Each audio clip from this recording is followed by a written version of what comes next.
Today we're going to talk about unusual kinds of homes, the live workspace. Melissa, tell us more about live workspaces.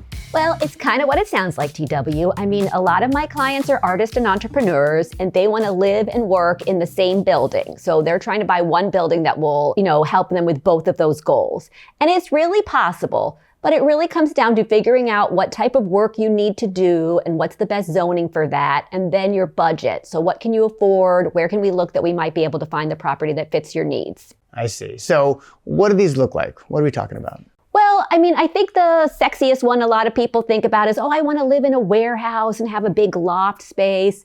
Those are actually going to be the hardest ones to purchase. It's really because warehouses are in manufacturing zoning district, and you can't buy those with a residential loan. You might not even be allowed to live in there under the zoning code. So your problem is you're going to have to probably get a commercial loan, which the terms are not great, or you're going to have cash to purchase it. And then if you do live in it, is it something you can resell? Is it a way that people can buy it on the back end because you've turned it into something so random, there's no way of reselling it? I see. You have to kind of have a little more forethought and think what you're going to do, what's going to happen to the property when you want to move out. Right, yes. I see. So, what other kind of spaces are there? Well, I think another one that people really like to dream about is like a church or a fire station that they're going to convert to their spaces. That's a little bit more possible, but it's a matter of finding one you can afford. And often, even if you can't afford it, you're going to have to finance the renovations of it because really you do need to turn it into some kind of a living space. So you're looking at the total package of purchasing and renovating it, and that can get a little expensive. If you're open on location, though, it really might be possible if you're willing to go out to the exurbs or distant suburbs or some less desirable parts of Chicago, then you might be able to find that kind of property. I see. So some of these have some tricky deals. Are there things that are a little more easier? Yes. So my favorite is mixed use, and this is the one I push most of my buyers to consider. So mixed use in Chicago, at least, refers to a storefront with residential attached, usually above, but sometimes behind or some other configuration. But you're going to have that commercial component on the first floor, and then you're going to have some residential component.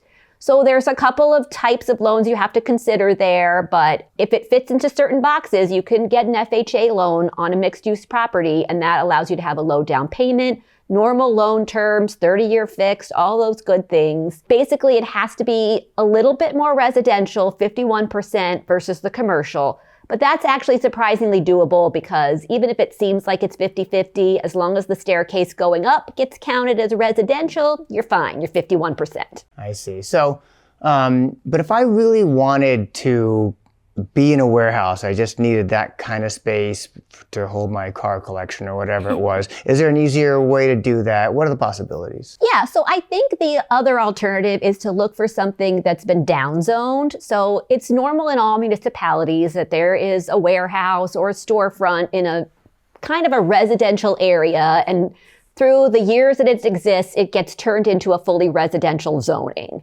And so those properties often don't fit neatly in any boxes right now, but as long as you're able to turn it into what you want it to be, it's great.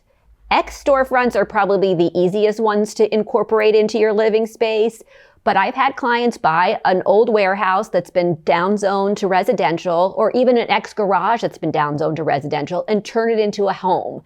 And then you can maybe have that kind of lofty feeling that you want.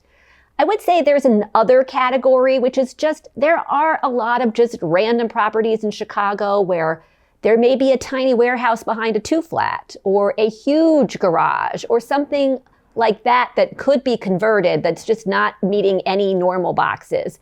But most of those are purchasable with a residential loan, as just may require you to consider getting a construction loan. As somebody who's going to try and get into this kind of space, how do you kind of plan for that? How do you get ready for this sort of thing? Well, I think the first thing is to just have a meeting with me and kind of talk about what your goals are, maybe what the zoning you need is, because depending on the type of work you're going to be doing, you may actually need to have a certain type of zoning. Or maybe you have the flexibility where really any B or C zone property or even an R, which is residential, could work for your needs.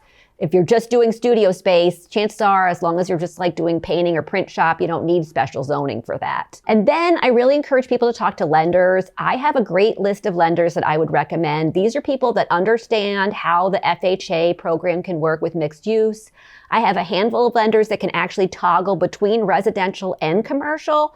So if you could go either way, if you have an existing business with profit that you can show, you might be able to go either direction. Maybe you want to just keep your options open to see if there's a commercial building that might be a better fit. There's also SBA loans, which are the Small Business Administration. Those have really good terms because a traditional commercial loan, you're going to have a higher interest rate, a much higher down payment, usually over 20%, and you're also going to have a shorter term, sometimes as short as 5 years. Wow. So those are not great loans if you can avoid them. I see. So these are a little more complicated deals. I would imagine it takes more time to get these done? Yeah, certainly if you're going the SBA route or a strict commercial loan, you probably really should plan on a minimum of 6 months to find something, but up to a year. But if you're looking for something a little bit more in the residential area, I would still go 4 to 6 months is the average for finding it and actually closing on it. If you are doing a construction loan, you kind of have to plan for more time for the construction. That is actually built into the loan, so I won't get into all the details, but they do have built in for you to live someplace else while the construction is happening. I see. Well, this has been great stuff. So where would somebody start if they want to get into this? Well, certainly I would recommend contacting me and checking out my website, arthousechicago.com. I have a curated list on there of properties I think are interesting, so that's a great place to start the conversation. Excellent. Well, thanks for sharing that, and I hope people found this useful.